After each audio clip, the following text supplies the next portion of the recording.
রাজ্য পুলিশের সর্বোচ্চ পদে বসতে চলেছেন রাজীব কুমার। রাজ্য পুলিশের ডিজি হচ্ছেন রাজীব কুমার। আজই রাজ্য পুলিশের ডিজি পদে মনোজ বালবের মেয়াদ শেষ। কাল থেকেই ডিজির দায়িত্ব নেবেন রাজীব কুমার।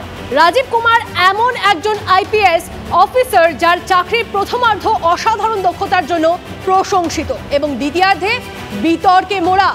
আন্তর্জাতিক সীমান্তে অপরাধী ধরতেও রাজীব কুমারের নিজস্ব নেটওয়ার্ক প্রশংসা কুড়িয়েছে। কিন্তু সারদা কাণ্ডের জেরে যে বিতর্ক, সেই বিতর্ক এখনো পিছু ছাড়েনি।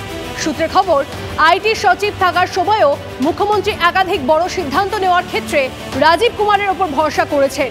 আইপিএস পোস্টিং এর ক্ষেত্রেও তার মতামতের গুরুত্ব দিতেন মুখ্যমন্ত্রী। কিন্তু সাম্প্রতিক সময় রাজ্যের পুলিশ কর্তাদের একাংশের সঙ্গে রাজীব কুমারের সম্পর্কটা শীতল।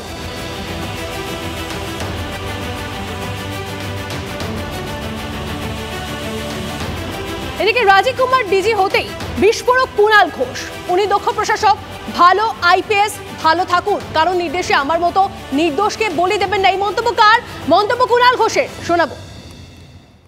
উনি ডিজি পদে এসছেন, নিশ্চয়ই ভালো খবর। একজন আইপিএস, দক্ষ আইপিএস, তো ভালো থাকুন, ভালো করে কাজ করুন। শুধু দেখবেন যে আমার মতো কোনো নির্দোষকে যেন কারুর না কারুর নির্দেশে কখনো বলি দিতে যাবেন না, তাহলে কিন্তু তার থেকে তার পরের দিনগুলো ভগবান ভালো দেন না।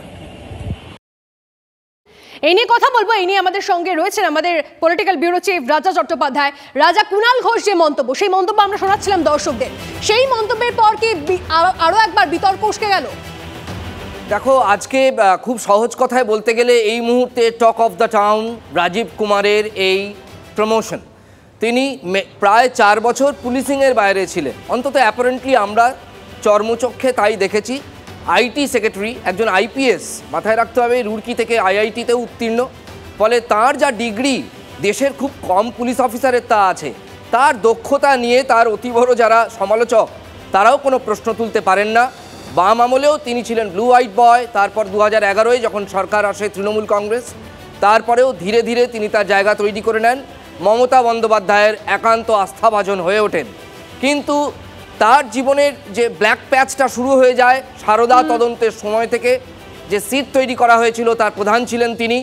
একটা সময় সিবিআই তার কলকাতার যে বাসভবন সেখানে রেড করতে আসে, সেই সময় মুখ্যমন্ত্রী রাস্তায় নেমে পড়েন, যেটা একটা বিরলের মধ্যে বিরলতম ঘটনা, খুব কম দেখা যায় গোটা দেশে। তিনি বহু চর্চিত একজন পুলিশ অফিসার হয়ে ওঠেন।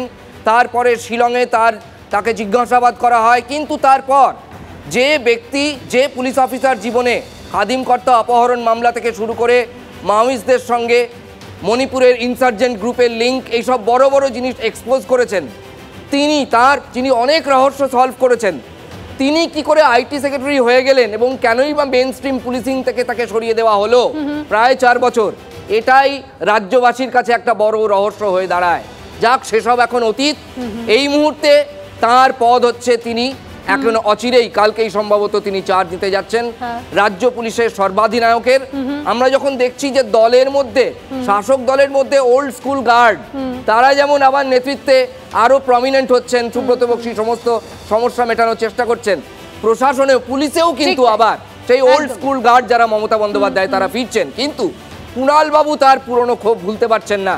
কুণাল বাবু যে প্রশ্ন তুললেন, মাথায় রাখতে হবে, যখন তিনি সিটের প্রধান এবং সল্টলেকের মানে পুলিশ কমিশনার, যখন তিনি বিধাননগর কমিশনার, এটা স্পষ্ট হয়ে যাচ্ছে যে তিনি তার পুরনো ক্ষোভ ভুলতে পারছেন না, যেটা তুমি বললে। আপাতত ধন্যবাদ তোমাকে রাজা। অন্যদিকে শুভেন্দু অধিকারী তিনিও কিছু বলেছেন, তারও প্রতিক্রিয়া আমরা পেয়েছি। কি বলছেন তিনি, শোনাবো। সারদার এভিডেন্স নষ্ট করে রাজীব কুমার মমতা ব্যানার্জিকে এখনো বাইরে থাকার সুযোগ করে দিয়েছিলেন। তিনি প্রতিদান দিচ্ছেন। আমি সিবিআইকে বলবো, সুপ্রিম কোর্টে মামলা কেন উঠছে না? সুপ্রিম কোর্টে যে মামলা পেন্ডিং আছে, এই মামলা তোলার ব্যবস্থা করুন, নইলে পশ্চিমবাংলার আমরা জনগণ সুপ্রিম কোর্টে যাতে মামলা ওঠে তার জন্য আমরা যা করার করব। পরে খবরে আসি। দুয়ারে লোকসভা ভোট, ঠিক তার আগে বাংলায় এসে ফের সিএএ অস্ত্রের শান দিয়ে গেলেন কেন্দ্রীয় স্বরাষ্ট্রমন্ত্রী। সিএএ হবে, বাংলায় দাঁড়িয়ে চ্যালেঞ্জের সুর অমিত শাহের। এদিকে আগামীকাল দেগঙ্গায় মুখ্যমন্ত্রীর সভার দিনই সিএএ দাবিতে কলকাতার রানী রাসমণিতে সভা করবেন মতুয়ারা। সেখানে থাকছেন প্রাক্তন তৃণমূল সাংসদ মমতা বালা ঠাকুর। তিনি স্পষ্ট করে দিয়েছেন এটা তাদের অস্তিত্বের লড়াই। সব মিলিয়ে সিএএ নিয়ে ফের সরগরম মতুয়া রাজনীতি।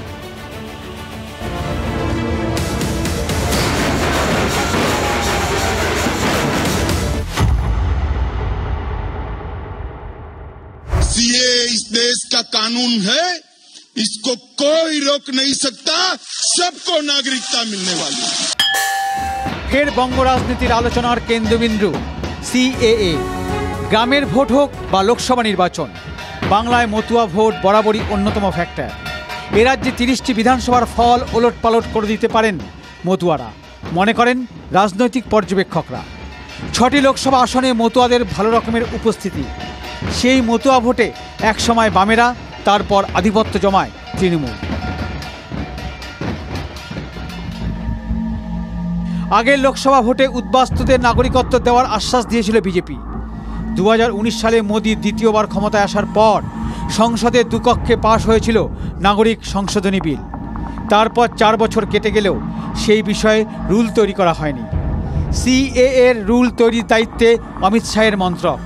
চলতি বছরের ফেব্রুয়ারিতে সপ্তমবারের জন্য সংসদীয় সচিবালয়ের কাছে রুল তৈরির সময় চেয়েছে স্বরাষ্ট্র মন্ত্রক। কয়েক মাস বাদে লোকসভা নির্বাচন, তার আগে সুকৌশলী সিএএ ইস্যু আবার বাংলা রাজনীতির আঙিনায় টেনে আনলেন অমিত শাহ। মমতা বন্দ্যোপাধ্যায়কে যেন চ্যালেঞ্জ ছুড়ে দিয়ে গেলেন শাহ। दीदी कई बार हमारे शरणार्थी भाइयों को गुमराह कर रही कि सीए होगा नहीं होगा, कानून बनाकर रुक गए।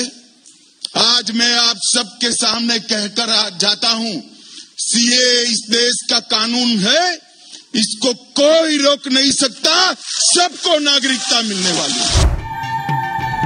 বিষয়টি ঝুলে থাকায় ক্ষোভ তৈরি হয়েছে মতুয়া সম্প্রদায়ের বড় অংশের মধ্যে। সিএএ এর দাবিতে বৃহস্পতিবার কলকাতায় কর্মসূচি নিয়েছেন মতুয়াদের এক অংশ।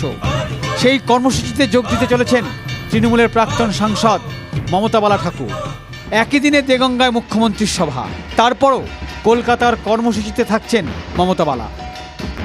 মতুয়া মহাসংঘের থেকে আজকে আমরা রাস্তায় নামছি রানী রাসমণি ধর্মতলায়, যাতে নিঃশর্ত নাগরিকত্ব আমাদের দেওয়া হয়। সেন্ট্রাল গভর্নমেন্ট আইন পরিবর্তন যাতে করে, এটা ধর্মীয় ব্যাপার দিদি, সেটা আমাদের রাজনীতি, সেখানে আমাকে সহযোগিতা থাকবে। আমরা যেখানে আজকে ধর্মীয়ভাবে যাচ্ছি সেটাকে নিয়ে আমরা প্রতিবাদ করবো, এটা ধর্মীয়ভাবে আমাদের প্রতিবাদ করবো। মঙ্গলবার সিএএ নিয়ে প্রতিশ্রুতি মিলেছে, কি প্রতিক্রিয়া মতুয়া সমাজের? লোকসভা নির্বাচনের জন্য পশ্চিমবঙ্গে এসে উনি আবারও বলছেন যে আমরা এনআরসি করব, সিএ করব। আমরা এটা সম্পূর্ণ ভাওতা হিসাবে দেখছি। কেন্দ্রীয় নেতৃত্ব যারা আসছে ওপরে একের পর এক আসছে, ভরসা দিয়ে যাচ্ছে। এবার তাদের ভরসার উপর আমরা রয়েছি। এখন তাদের যদি মুখের দিকে জানা তাকাবে, যে কোনো রাজনীতি দল হোক বা অন্য হোক, তাদের দিকে আমরা এগিয়ে যাবো। যে জায়গায় আমরা নাগরিকত্ব পাবো, আমরা সেইখানেই সাপোর্ট করবো, আমরা সেইখানেই থাকবো। এদিকে অমিত শাহকে জবাব দিতে সিএএ নিয়ে সুর চড়ালেন তৃণমূলের নেতা কুণাল ঘোষ। আইন পাস হয়েছে তো সে বহুদিন হয়ে গেল, এই কুমিরছানার গল্প কদিন ধরে দেখাবে? আইন ফ্রেম করা কোথায় গেল? আমরা এসব হতে দিচ্ছি না। রুটি কাপড়ার মাকানের বদলে এইসব হবে, এসব আমরা হতে দিচ্ছি না। ভারতবর্ষের আইন তৈরি করার ক্ষমতা রাজ্যসভা এবং লোকসভার আছে, অন্য কারো নেই। তো ভারতবর্ষের আইন ভারতবর্ষে চলবে না, পাকিস্তানে চলবে নাকি? সিএ লাগু হবে এবং আমার বিশ্বাস খুব তাড়াতাড়ি লাগু হবে। এই ইস্যু যে ঝড় তুলতে চলেছে তা আর কি নতুন করে বলার অপেক্ষা রাখে? ঠাকুরনগর থেকে দীপঙ্কর দাসের রিপোর্ট, TV9 বাংলা।